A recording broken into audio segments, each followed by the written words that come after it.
दोस्तों हमेशा से ही हम इंसान सोचते आए हैं कि हमारे अंदर ही ज़्यादा दिमाग होता है और हम सबसे स्मार्ट होते हैं। लेकिन अगर देखा जाए तो स्मार्ट होने के मामले में जानवर भी किसी से कम नहीं होते। जानवरों का केवल दिमाग ही विकसित नहीं होता बल्कि स्मार्टनेस के मामले में भी किसी से कम नहीं होते।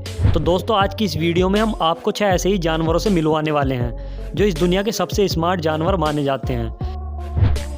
इस लिस्ट में नंबर 6 पर आता है एलिफेंट। दोस्तों हाथियों और इंसानों का रिश्ता कोई नया नहीं। इनके साहस और समझदारी के किस्से तो हम पौराणिक काल से ही सुनते आ रहे हैं। जंगल में रहने वाले इन जीवों की याददाश्त बहुत अच्छी होती है। ये अपने रहने से लेकर अपने गुजरने वाले रास्ते, तालाबों और नदियों को भी अच्छे से याद रखते हैं। इनका दिमाग इतना तेज है कि अगर ये किसी से दोस्ती कर लें तो उसका चेहरा हमेशा के लिए याद रखते हैं। दरअसल हाथियों के दिमाग में हम इंसानों की तरह ही न्यूरॉन पाए जाते हैं जो इनकी दिमागी क्षमता को बढ़ा देते हैं और इन्हें सब कुछ याद रहता है। आपको जानकर हैरानी होगी कि हाथी उन जानवरों में से एक हैं जो अपने किसी साथी के मर जाने पर शोक मनाते हैं और आंसू भी बहाते हैं। नंबर 5 पर है किरो। समझदार पक्षियों में इस लिस्ट में कौवे टॉप पर गिने जाते हैं। ये उन पक्षियों में से एक हैं जिनका इस्तेमाल कई सालों तक संदेश भेजने या मैसेंजर के रूप में भी किया जाता रहा है। और इन सब के पीछे वजह है इनका तेज दिमाग जो इन्हें लोगों के चेहरे और रास्तों को याद रखने में मदद करता है। अक्सर हमारे घरों की छतों पर पाए जाने वाले ये पक्षी इतने स्मार्ट होते हैं कि ये इंसानों के इशारों का जवाब भी दे सकते हैं। ये अपने खाने पीने का बहुत ध्यान रखते हैं। आपने अक्सर देखा होगा कि जब आप खाना खाने बैठते हैं तो आपके आसपास में ही एक कौवा आवाज़ करता है जो आपसे खाना मांगता है। नंबर 4 पर है रैट्स। इन छोटे जनाब से तो हम अच्छे से वाकिफ़ हैं। ये जब कहीं से हमारे घरों में घुस जाते हैं तो हमारे मन में एक ही डर रहता है कि आज पता नहीं हमारे घर की कौन सी चीज़ कटने वाली है।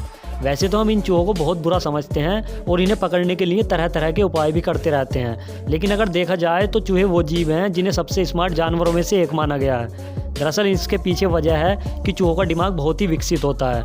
ये न केवल कोई रास्ता याद रख सकते हैं बल्कि खाना ढूंढने में और किसी भूल भुलैया से निकलने में भी सफल रहते हैं। तभी तो हम अपने घरों में खाने की चीज़ कहीं भी रख दें ये उसका पता लगा ही लेते हैं। नंबर 3 पर है पिग्स। हम हमेशा से ही देखते आए हैं कि हम इंसानों के साथ सुअरों का व्यवहार काफ़ी अच्छा होता है। एक रिपोर्ट के अनुसार पाया गया है कि सुअर इंसानों के एक अच्छे दोस्त साबित हो सकते हैं क्योंकि इनका ना केवल IQ लेवल अच्छा होता है बल्कि ये इमोशन को भी काफ़ी हद तक समझने में सफल रहते हैं। आपको जानकर हैरानी होगी कि सुअर के बच्चे को 6 सप्ताह से ही रिफ्लेक्शन का एहसास होने लगता है। वहीं ये बात करने के लिए भी अलग अलग आवाज़ों का इस्तेमाल करते हैं। अगर इन्हें आपस में बात करनी होती है तो ये नॉर्मल आवाज़ में ही बात करते हैं। लेकिन अगर माँ अपने बच्चे को खाना खाने के लिए बुलाती है तो वो गाना गाने लगती है। वहीं सामने वाला जानवर भी उस बात का जवाब देने के लिए रेस्पॉन्ड करता है। नंबर 2 पर है चिंपैंजी। दोस्तों इस बात पर तो हमेशा से बहस छिड़ी आ रही है कि चिंपैंजी हमारे सबसे करीबी जेनेटिक रिलेटिव होते हैं। हालांकि इसमें कितनी सच्चाई है हम नहीं जानते। लेकिन अगर बात इन चिंपैंजी के DNA की करें तो कुछ रिपोर्ट कहती हैं कि इंसानों के साथ इनका DNA 90% तक मैच खाता है। खैर जो भी हो लेकिन ये जीव बहुत स्मार्ट होते हैं। इसका अंदाज़ा आप इस बात से लगा सकते हैं कि ये खुद के उपयोग के लिए कई औजारों का निर्माण भी कर लेते हैं।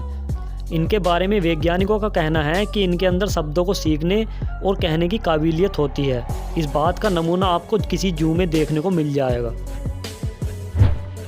नंबर 1 पर है ओरांगुटान्स। अब नंबर 1 पर मौजूद इस जानवर को आप स्मार्ट ही नहीं बल्कि स्मार्टेस्ट भी कह सकते हैं। दरअसल हम बात कर रहे हैं ओरांगुटान्स के बारे में जिसका दिमाग इतना तेज है कि हम इंसानों के बाद सबसे तेज दिमाग के मामले में इसी का नाम सबसे ऊपर आता है। एक रिपोर्ट के अनुसार इसका DNA इंसानों के DNA से लगभग 96% तक मेल खाता है। वैसे ये इंसानों से ज़्यादा समझदार तो नहीं है लेकिन कुछ ज़्यादा पीछे भी नहीं है। इनकी काबिलियत को इस बात से समझा जा सकता है कि ये साइन लैंग्वेज को बेहतर तरीके से समझते हैं और इसमें बातें भी कर सकते हैं। तो वहीं इन्हें हथौड़े और कीलों का उपयोग करने के लिए ट्रेंड भी किया जा सकता है। लेकिन दुख की बात है कि इन ओरांगुटान्स की संख्या धीरे धीरे कम होती जा रही है। दोस्तों आज के लिए इतना ही। वीडियो अच्छी लगी हो तो एक लाइक ज़रूर करें।